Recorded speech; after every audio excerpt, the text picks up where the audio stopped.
लो, 10 दिन भी नहीं हुए एक और हत्या। वही ग्रामोफोन पिन मिस्ट्री? सुनो, मशहूर व्यापारी कैलाश चंद्र मलिक शाम को अपनी गाड़ी से उतरकर मैदान में घूमने उतरे। कुछ दूर जाते ही ओह आवाज करके जमीन पर गिर पड़े।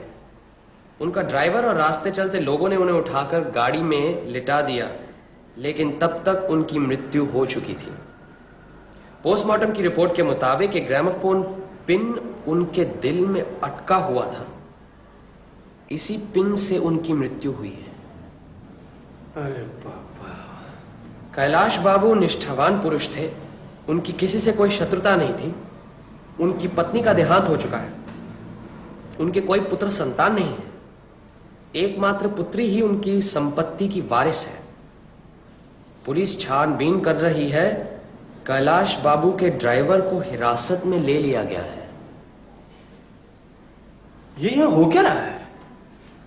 ये शायद 5वां खून है। अरे फूटीराम, एक कैंची लाना।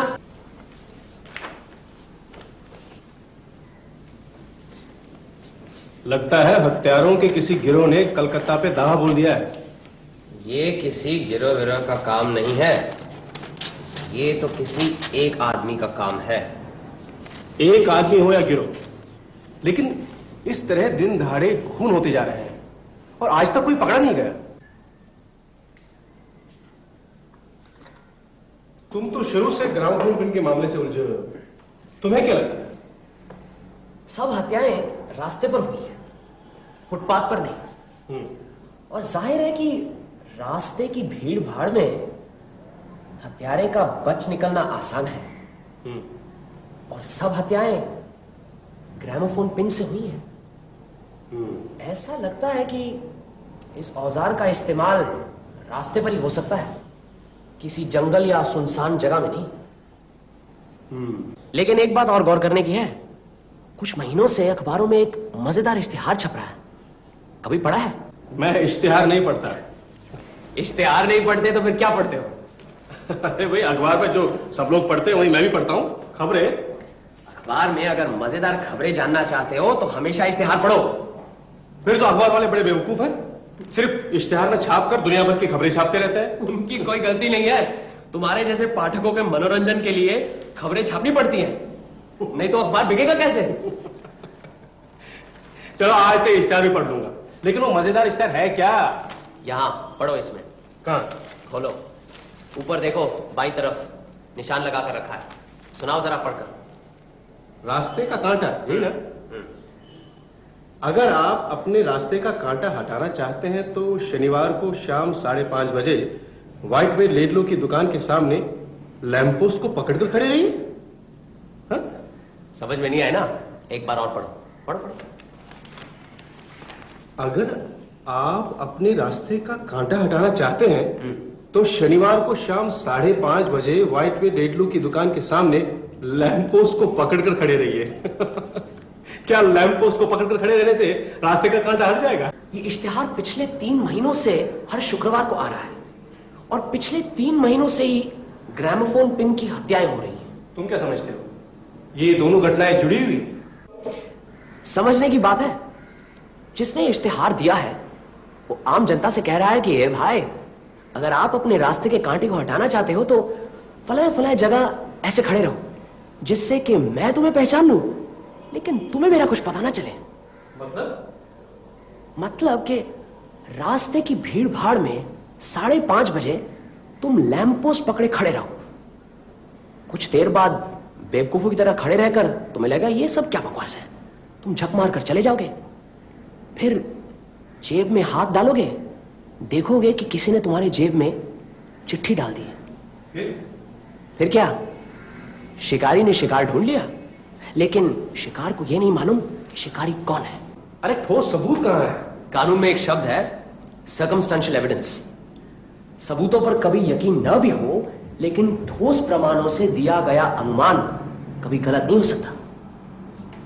देखो, कोई आ रहा है और मेरा अनुमान है कि जो आ रहा है वो अधेड़ उम्र का गोल मटोल मोटा सा आदमी होगा। उसके हाथों में एक छड़ी जैसी चीज होगी। और वो यकीनन हम ही से मिलने आ रहा है, क्योंकि तीसरी मंजिल पर तो हम ही रहते हैं ना। अरे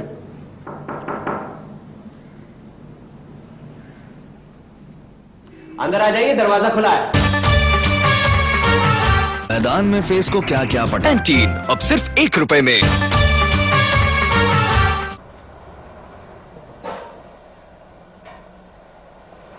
कैसा रहा अनुमान?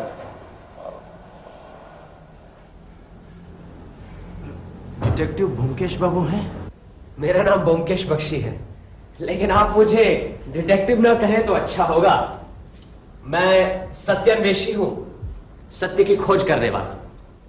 खैर, आप काफी परेशान नजर आ रहे हैं, थोड़ा आराम कीजिए, फिर सुनाइए अपने ग्रामोफोन पिन की घटना। आपको कैसे पता चला कि मैं ग्रामोफोन पिन के बारे में आपसे मिलने आया हूं? जी, मेरा अनुमान है। नंबर 1, आप अधेड़ उम्र के हैं। नंबर 2, आप खाते पीते धनी व्यक्ति हैं। नंबर 3, आप बहुत परेशान हैं। और 4, आप मेरी मदद लेने आए हैं, इसलिए बैठिए। आपका नाम सुन के चला आया, लगता है अच्छा ही किया। आते ही आपने अपनी सूझबूझ का नमूना दिया, इसलिए मुझे लगता है कि आप ही मेरी समस्या का समाधान कर सकते हैं। दिन दहाड़े 5-5 हत्याएं और हत्यारे का अब तक पता नहीं चला। ब्योमकेश बाबू, मैं तो बाल बाल बच गया, वरना। आप घबराइए मत, शुरू से साफ साफ कहिए। गैर जरूरी समझकर कुछ छोड़िए नहीं, मेरे लिए कुछ भी गैर जरूरी नहीं है। मेरा नाम आशुतोष मित्र है। पूरी जिंदगी कलकत्ते में कटी। 18 वर्ष की उम्र से धंधे में उलझा हुआ हूं। शादी वादी करने का मौका ही नहीं लगा। सच पूछो तो इच्छा ही नहीं हुई। मुझे अकेला रहना अच्छा लगता है। आपके कोई रिश्तेदार या निकट संबंधी है? नहीं, कोई नहीं। न मैं किसी के यहाँ जाता हूँ, न कोई मेरे पास आता है। हाँ, एक बिगड़ा हुआ भतीजा है, शराब में धुत। कभी कभी रुपयों के लिए तंग करता रहता है, पर अब मैं उसे घर में ही नहीं घुसने देता। कहाँ रहता है? फिलहाल जेल में है। दंगा फसाद करने के जुर्म में 2 साल की जेल भुगत रहा है।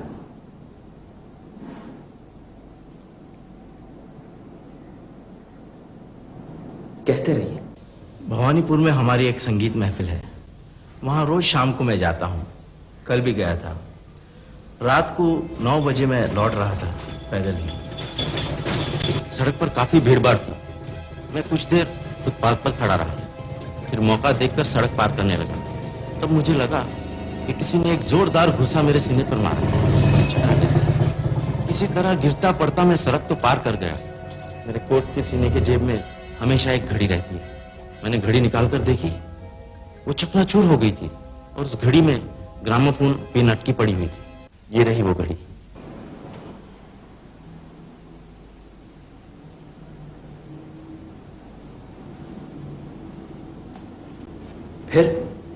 फिर मैं किस तरह घर पहुंचा वो तो मैं ही जानता हूं। अगर कोट की जेब में ये घड़ी ना होती तो इस वक्त तो मैं किसी अस्पताल के मुर्दा घर में पड़ा होता। आप बेफिक्र रहिए, अब आपको कोई डर नहीं है। लेकिन भविष्य में जैसे मैं कहूं वैसे कीजिएगा, फिर आपकी जान को कोई खतरा नहीं।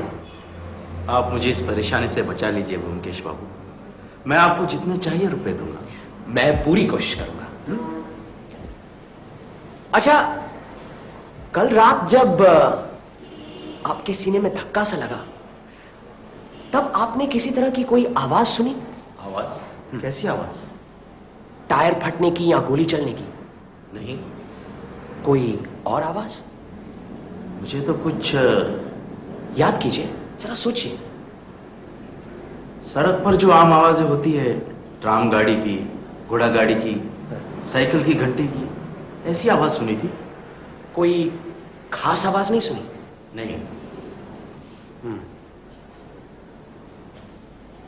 आपका कोई रिश्तेदार या दुश्मन है जो कि चाहता हो कि आप इस दुनिया में न रहें?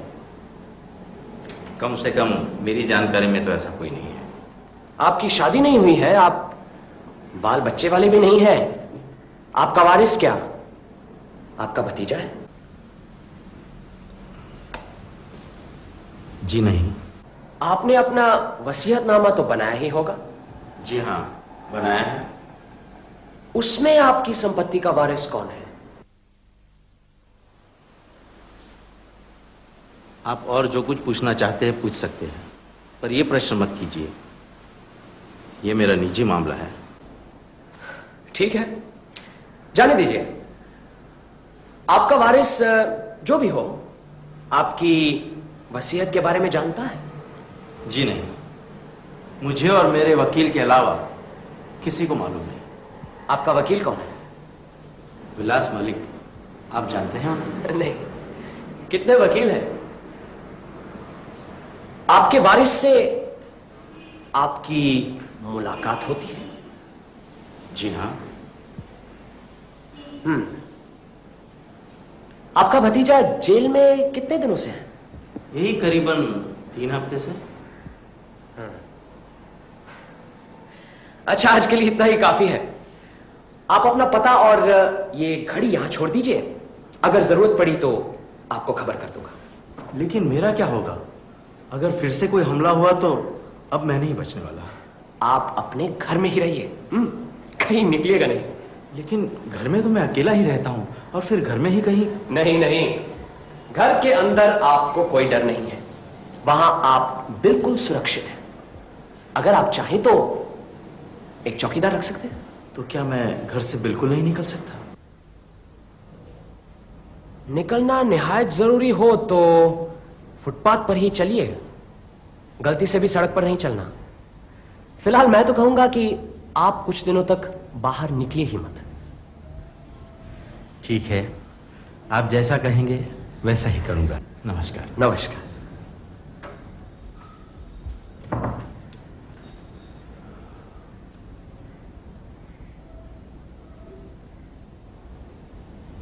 मैं जरा बाहर चक्कर लगा कर आता हूं। अगर मुझे देर हो गई तो खा पी लेना। ठीक। अरे, ये संभाल कर रख लो जरा।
एक मिनट विलास बाबू, अभी आए।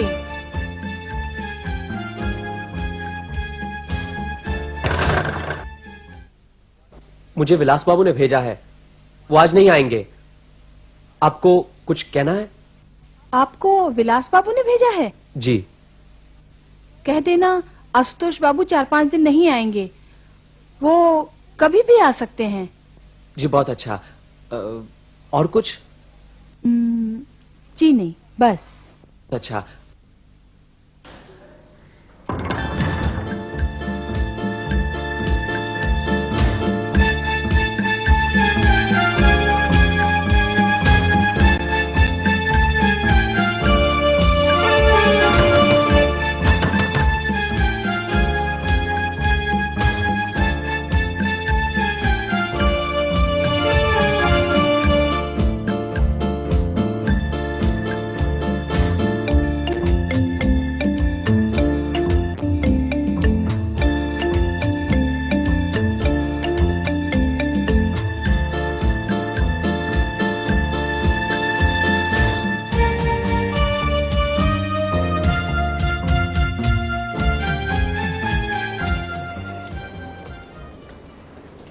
अच्छा एक बात बताओ, क्या? ये आशुतोष बाबू तुम्हें कैसे आदमी लगे? अच्छे ही लगे, सीधे साधे। और उनका चरित्र? भाई जिस तरह से अपने पियक्कड़ भतीजे पे खफा है, हाँ। उससे तो लगता है कि चाल चलन अच्छा ही है। अभी तक शादी नहीं की है, अब 50 साल के हो गए हैं, अब क्या बिगड़ेंगे? यही तो उम्र है बिगड़ने की। हजरत किसी औरत से उलझे हुए हैं। क्या? भवानीपुर की संगीत महफिल ही उस औरत का घर है। एक और बात ध्यान रखने की है। क्या? एक मामूली सा 2 रत्ती का पिन, किस ताकत से उस पिन को छोड़ा जाता होगा जो सीधे शिकारी के सीने में घुसकर उसका दिल चीरते हैं। इस गुत्थी का जरूर कोई हल है, लेकिन इस वक्त पकड़ में नहीं आ रहा। जितना उसे पकड़ने की कोशिश करता हूं उतना ही हाथ से फिसलता जा रहा है। खैर, कभी तो मुर्गी टीले पर आएगी। चलो, कल शनिवार है। हाँ। अखबार में इश्तिहार देने वाले और रास्ते का कांटा दूर करने वाले से मिलते हैं।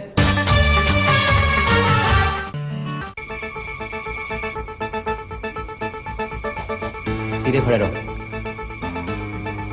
ये सब नाटक की क्या जरूरत है? तुम मेरे साथी हो, तुम्हें सब जानते हैं, इसीलिए तुम्हारा हुलिया बदलना जरूरी है। अगर पुलिस ने पकड़ लिया तो? अरे कैसे पकड़ेगी? हाँ, तुम चाहो तो नीचे जाकर इम्तिहान ले लो, देखे कौन पहचानता है। किसी से पूछना अजीत बाबू कहाँ रहते हैं। रास्ते का कांटा वाला आएगा ना? हाँ, आना तो चाहिए।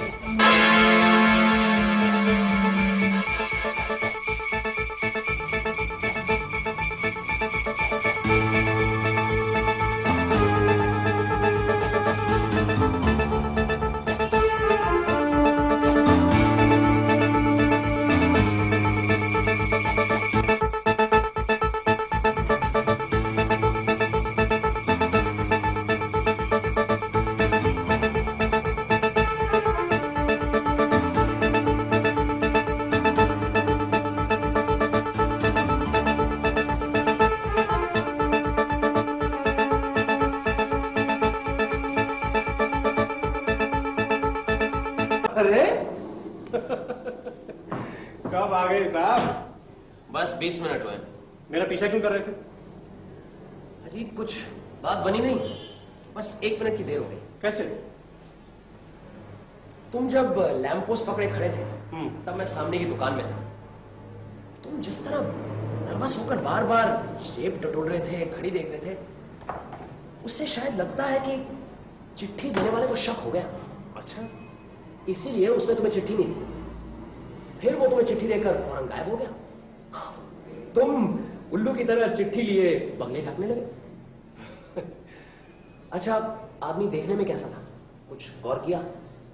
उसने लुंगी बनियान पहन रखी थी, थोड़ी सी दाढ़ी आई हुई थी और यहाँ पर एक बड़ा समस्या था। जरूर नकली भेस होगा, ये बिल्कुल तुम्हारी दाढ़ी की तरह। अच्छा, लाओ वो चिट्ठी तो दो।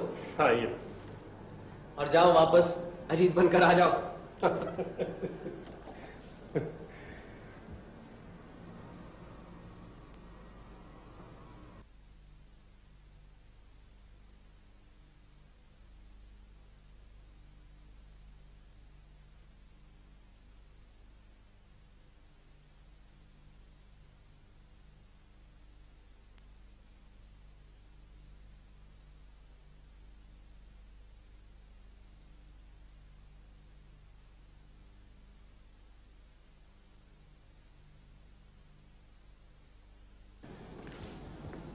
सुनो सुनो। हाँ। ये क्या लिखा है?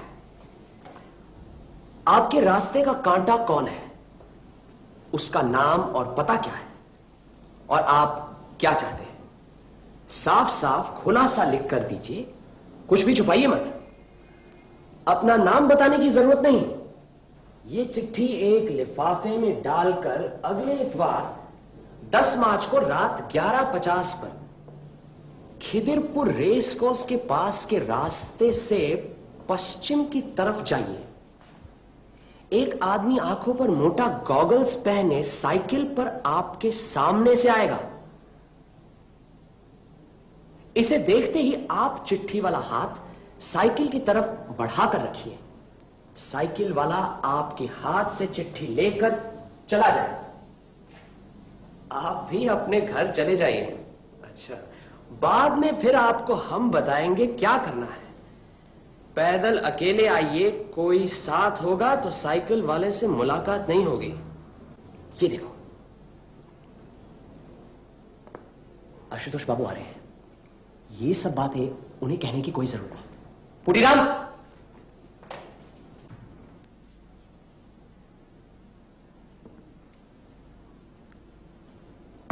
आइए आइए आशुतोष बाबू, क्या बात है?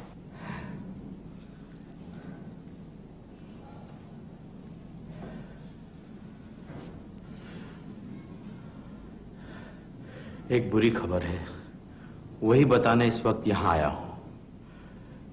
मेरा वकील विलास मलिक भाग गया। वो भागेगा ये तो मैं जानता था। साथ आपकी भवानीपुर की संगीत महफिल भी गायब है। आपकी वसीयत के सिलसिले में ही दोनों की मुलाकात हुई थी। फिर जो होता है वही हुआ, दोनों भाग गए। लेकिन जो हुआ सो अच्छा ही हुआ। उस दुष्चरित्र स्त्री और कपटी दोस्त के षड्यंत्र से आपको छुट्टी तो मिली। खैर, अब आपकी जान को कोई खतरा नहीं। अगर आप चाहें तो रास्ते के बीच में भी बेफिक्री से चल सकते हैं। मतलब उन दोनों ने मिलकर आपको मार डालने की साजिश की थी, अपने हाथों से नहीं। इसी कलकत्ते शहर में एक आदमी है जिसे कोई नहीं पहचानता, उसे किसी ने देखा भी नहीं, लेकिन जिसके निष्ठुर हथियार ने 5-5 लोगों की जान ली। आप भी जाने वाले थे, लेकिन आपकी लंबी उम्र है इसलिए बच गए। 38 साल तक मैं निष्पाप रहा। फिर मेरे पैर फिसले। देवघर में मैंने इस लड़की को देखा, मैं मुक्त हो गया। बाद में मुझे पता चला कि वो एक वेश्या की लड़की थी। शादी तो कर नहीं पाया, लेकिन उसे छोड़ भी नहीं पाया। इसलिए कलकत्ता में एक मकान लेकर उसे दिया। 12 साल तक वो मेरे साथ पत्नी की तरह रही। मैंने उसे अपनी सारी संपत्ति का वारिस बना दिया। मेरी धारणा थी कि वो भी मुझे पति जैसा समझती है, लेकिन अच्छा सबक मिला मुझे इस बुढ़ापे में। क्या खबर है? रिश्ता फिर निकला है? नहीं, कोई आ रहा है। पुटीराम, पुटीराम!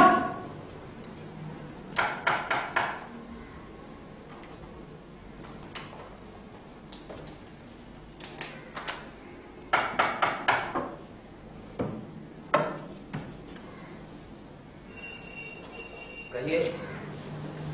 माफ कीजिए, मैं समझ में बिना नोटिस के आ गया। मेरा नाम प्रफुल्ल राय है, मैं बीमा कंपनी का एजेंट हूँ। जी, हमारे पास तो बीमा कराने लायक पैसे नहीं है। नहीं, मैं बीमा कंपनी में काम जरूर करता हूँ, लेकिन आपके पास बीमा के लिए नहीं आया। आजकल तो जहां भी जाता हूँ बीमा के नाम से लोग बाग दरवाजा बंद कर देते हैं। क्या आप ही व्योमकेश बख्शी हैं, मशहूर डिटेक्टिव?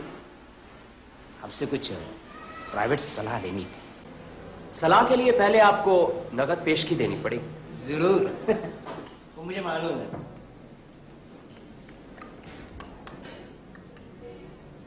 ये लीजिए। वैसे मेरी बात कोई खास सीक्रेट नहीं है, लेकिन फिर भी ये मेरे मित्र और सहायक है। आपको जो कुछ कहना है इनके सामने कहिएगा। अच्छा, तो आप ही अजीत बाबू हैं? नमस्कार। कितने भाग्यवान हैं आप। इतने बड़े डिटेक्टिव के साथ रहकर कितने विचित्र अपराध और घटनाओं से जुड़ा रहना पड़ता है। बड़े सौभाग्यशाली हैं आप। कभी कभी मैं भी सोचता हूँ कि बीमे का सूखा धंधा छोड़कर आपके जैसी जिंदगी बसर करूं, लेकिन अब आप क्या सलाह चाहते हैं वो बताएं तो बड़ी मेहरबानी होगी। हाँ जरूर। पिछले साल मैंने 10-12 लाख का धंधा किया। मेरी कंपनी ने खुश होकर मुझे कलकत्ते के ऑफिस का इंचार्ज बना दिया। काम भी ठीक चल रहा था, लेकिन पिछले कुछ दिनों से एक मुसीबत खड़ी हो गई है। एक दूसरी कंपनी का एजेंट मेरे पीछे पड़ा हुआ है। अब मैं तो सिर्फ बड़ी बड़ी पार्टियों को संभालता हूँ, ये दूसरी कंपनी का जो एजेंट है ये जाकर मेरे क्लाइंट को भड़का रहा है। मैं जहां भी जाता हूँ वहां मेरी कंपनी की बुराई करता है। उन्हें कम प्रीमियम का लालच देकर मेरा धंधा चौपट कर दिया है। कई पार्टियां तो हाथ से निकल भी गई हैं। अब हमारी कंपनी परेशान है, उस पर दबाव डाल रही है। क्या करूं, कुछ समझ में नहीं आ रहा है। 2-3 महीने निकल गए, इस आदमी से छुटकारा कैसे मिलेगा, बस इसी उधेड़-बुन में हूं। मैं आपको एक बात बताता हूं, देखिए आप, ये देखिए आप, 2 हफ्ता पहले इस स्टार पर नजर पड़ी। आपने शायद गौर नहीं किया होगा, और करने की कोई बात भी नहीं है, लेकिन ये इश्तेहार पढ़ते ही मेरी तो मांसें खिल गई। मैंने सोचा अपने रास्ते के कांटे से छुटकारा पाने का यह सही मौका है। सो पिछले शनिवार के पहले शनिवार को जहां बताया था, वहां मैं कृष्ण कन्हैया जैसा लैंप पोस्ट पकड़ के खड़ा रहा। बड़ी देर तक खड़ा रहा, पैर सूज गए, हाथ में दर्द होने लगा, कहीं कुछ नहीं। मायूस होकर जब वहां से चल दिया तो यकायक देखा मेरे जेब में ये चिट्ठी पड़ी हुई है। देखिए साहब, ये सोमवार को 11:50 को मिलने के लिए बोला है। देखिए, कल ही तो सोमवार है, आप कल जा रहे हैं? पहले तो ताजुब की बात यह है कि ये चिट्ठी मेरे जेब में आई कैसे। ये चिट्ठी पढ़ते ही मैं तो डर गया। क्या कौन आदमी है, कहाँ रहता है, क्या है, और ये आधी रात को अकेले क्यों बुला रहा है, मेरी तो कुछ समझ में नहीं आ रहा है। मुझे आप एक बात बताइए कि मेरी जगह आप होते तो क्या करते? मैं तो पहले ये क्या करते वो जानना इतना जरूरी नहीं है। आप क्या सलाह चाहते हैं ये बताइए। ये चिट्ठी लिखने वाले को मैं पहचानता तक नहीं, और इसलिए चिट्ठी में जो लिखा है वो पढ़कर लिखने वाले पर शक होता है। कहीं ये आदमी कुछ गड़बड़ तो नहीं करेगा।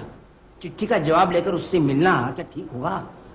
ये गए 7-8 दिन से मैं इसी उधेड़-बुन में हूं, लेकिन अभी तक किसी नतीजे पर नहीं पहुंचा। अब सिर्फ एक ही दिन बाकी है, सोचा आपसे सलाह ले लूं।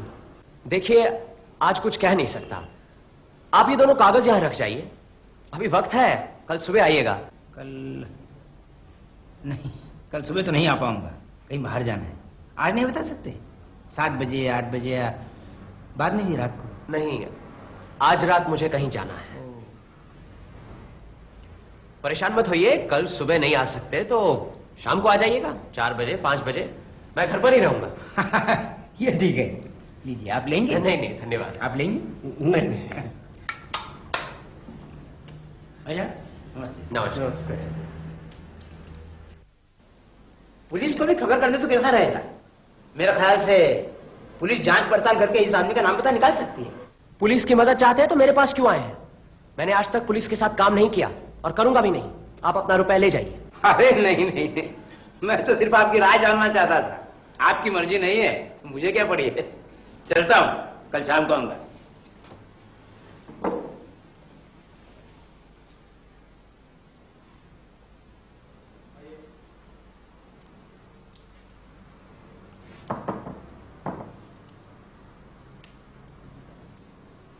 कल शाम को जब तुम वापस आ रहे थे, एक आदमी तुम्हारा पीछा कर रहा था, मालूम है तुम्हें? नहीं तो क्या कोई पीछा कर रहा था? हाँ, कर रहा था, लेकिन उसकी हिम्मत की दाद देता हूं। साहसी है, शेर की गुफा में घुसकर चुनौती दे रहा है।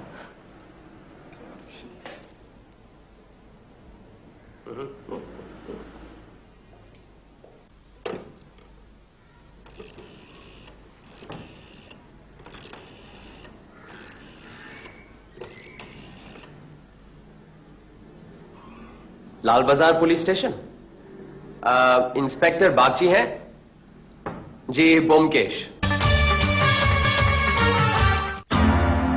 अच्छा मुमकेश, जाना क्या जरूरी है? रास्ते के कांटे के बारे में इतनी उत्सुकता दिखाने की क्या जरूरत है? इससे तो अच्छा होता कि हम ग्रामोफोन प्रिंट की छानबीन करते। वो भी होगा, पहले देख तो ले कि मामला क्या है। फिर कल शाम प्रफुल्ल राय भी आने वाले हैं, उन्हें देने लायक कुछ खुराक भी तो होनी चाहिए। लेकिन हम दोनों नहीं जा सकते। चिट्ठी में लिखा है कि कोई साथ नहीं होगा। इसका भी बंदोबस्त मैंने कर लिया है। जल्दी करो, बस वक्त हो रहा है। मैं भी जरा कपड़े बदल कर आता हूं। ठीक है।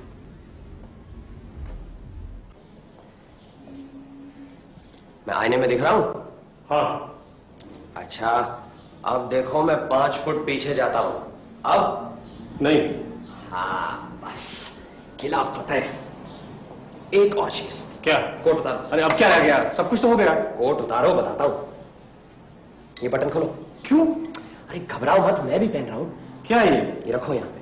अरे बंद करो बटन। ये ऐसे। हाँ बैंडेज लाओ वहां से, इधर लगाओ। हाँ बांधो इसे। हाथ रखो। ऐसे। चलो जल्दी, 11:50 के पहले पहुंचना है। चिट्ठी ली? नहीं। अच्छा जल्दी करो, किसी भी कागज को लिफाफे के अंदर डाल लो, उसे काम बन जाएगा। फिर मैं रास्ते में बताता हूं क्या क्या करना है।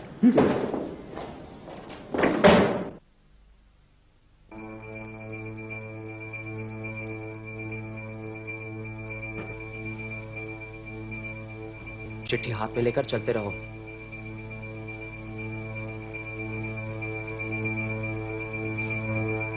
वो आ रहा है, खड़े रहो। मैं तुम्हारे पीछे हूं, घबराना नहीं।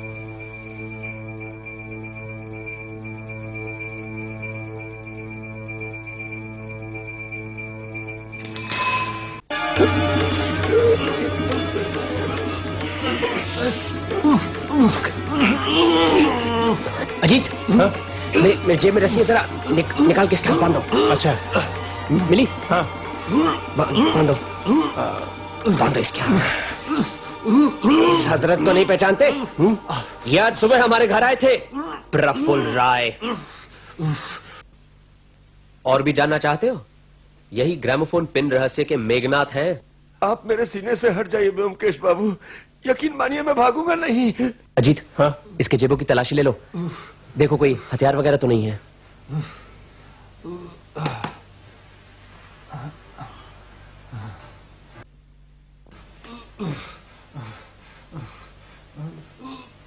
अजीत, हाँ? साइकिल उठाकर वहां रख दो। घंटी को हाथ मत लगाना, बहुत खतरनाक चीज है। ठीक है। दरअसल आप ही से मुझे डर था, इसीलिए ये जाल बिछाया। सोचा था आप अकेले आएंगे। मुझे अपनी सूझबूझ पर बहुत घमंड था, लेकिन आप तो मुझसे भी ऊंचे कलाकार निकले हैं। आपने मेरा नकाब तोड़कर मुझे नंगा कर दिया, और मैं आपका ही नकाब देखता रहा, असल आदमी को देखा ही नहीं। खैर छोड़िए, प्यास लगी है, पानी पिलाएंगे? यहाँ पानी नहीं है, पुलिस स्टेशन में मिलेगा। अरे पानी नहीं तो पान ही खिला दीजिए, कुछ तो प्यास बुझेगी।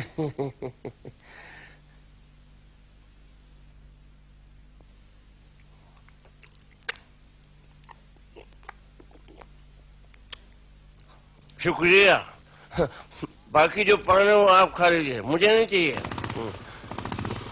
ये क्या, पुलिस भी आ गई? तो क्या आप मुझे पुलिस के हवाले करेंगे? क्यों? आपको तो 4-5 महीने पहले ही पुलिस के हवाले करना था। इसका मतलब है आप मुझे पकड़वा के ही रहेंगे, हैं? जरूर। ब्योमकेश बाबू, कभी कभी शाने लोग भी मुंह की खाते हैं, मुझे गिरफ्तार करना इतना आसान नहीं है। क्या हुआ, मर गया? अरे हुजूर, आप खुद आए हैं। लेकिन आने में थोड़ी सी देर कर दी। आप मुझे नहीं पकड़ पाएंगे। ब्योमकेश बाबू, आप भी एक पान खा लेते तो बहुत अच्छा हो जाता, इकट्ठे सफर करते। आप जैसे महानुभावों को छोड़कर जाने में मुझे बहुत तकलीफ हो रही है। सर,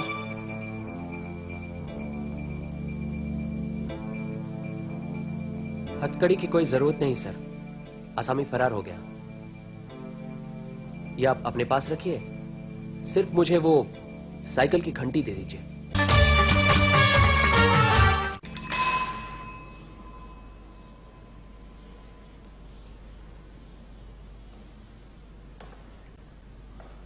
क्या देख रहे हो भाई? इस आदमी के दिमाग की तारीफ करनी पड़ेगी। साइकिल की घंटी से किसी की जान ली जा सकती है, ये कोई सोच भी नहीं सकता था। ये देखो, ये स्प्रिंग देख रहे हो? हाँ। यही इस बंदूक की बारूद है। क्या फोर्स है स्प्रिंग में? ये छोटा सा छेद है, और यहां इसकी नली, यहां से गोली निकलती है। ये घोड़ा खींचने से दोनों काम एक साथ हो जाते हैं, गोली भी निकलती है और घंटी भी बजती है। ये रास्ते का कांटा और ग्रामोफोन पिन का हत्यारा, ये दोनों एक ही हैं, ये कब पता चला? मुझे तो पहले से ही शक था। जब से इश्तिहार निकलना शुरू हुआ तभी से ही हत्याकांड भी शुरू हुए।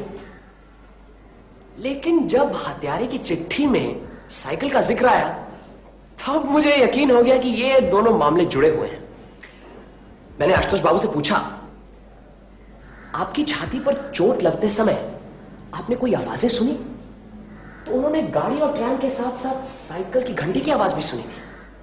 कितना आसान काम है, आप रास्ते से जा रहे हैं, सामने से एक साइकिल आती है, घंटी बजाकर बाजू से निकल जाती है और आप खत्म। कोई शक भी नहीं करेगा क्योंकि साइकिल चलाने वाले के दोनों हाथ हैंडल पर रहते हैं। लेकिन असली समस्या थी ये पता लगाना कि ये काम कौन कर रहा है। और यहां प्रफुल्ल राय की आश्चर्यजनक अक्लमंदी का नमूना मिलता है। जिन लोगों ने रास्ते का कांटा हटाने के लिए उन्हें रुपए दिए थे, उन्हें भी नहीं मालूम कि यह शख्स कौन है और खून कैसे करता है। शायद मैं भी उसे पकड़ नहीं पाता अगर वो खुद मुझे परखने यहां नहीं चला आता। कैसे? जिस दिन पहली बार तुम लैंप पोस्ट पकड़कर खड़े थे उसी दिन तुम्हारे तौर तरीके देखकर उसे शक हुआ। फिर भी उसने तुम्हें चिट्ठी पकड़ाई और तुम्हारा पीछा किया। जब तुम इस घर में आए तब उसे यकीन हो गया कि तुम मेरे ही गुप्तचर हो। उसे मालूम था कि आशुतोष बाबू का केस मेरे पास है, इसलिए वो समझ गया कि मुझे बहुत कुछ मालूम है। कोई और आदमी होता तो शायद सब कुछ छोड़ छाड़ कर भाग गया होता, लेकिन प्रफुल्ल राय शेर दिल था। कोई उसे चुनौती दे और वो चुप बैठे। फिर भी यह साबित करना नामुमकिन होता कि रास्ते का कांटा और ग्रामोफोन पिन वाला आदमी एक ही है अगर प्रफुल्ल राय एक गलती न कर बैठता। कौन सी गलती? उस दिन सुबह मैं उसी का इंतजार कर रहा था। मुझे यकीन था कि सब कुछ पक्की तरह से जानने के लिए वो हमारे घर जरूर आएगा, और वो आया भी। इसलिए वो मुझे न्योता देकर गया कि रात 11:50 पर मैं ही जाऊं, क्योंकि पिछली बार तुम्हें भेजकर मैं उसे ठग चुका था। मैंने भी जाने की ठान ली क्योंकि मैं उसे रंगे हाथ पकड़ना चाहता था, और मैंने वही किया।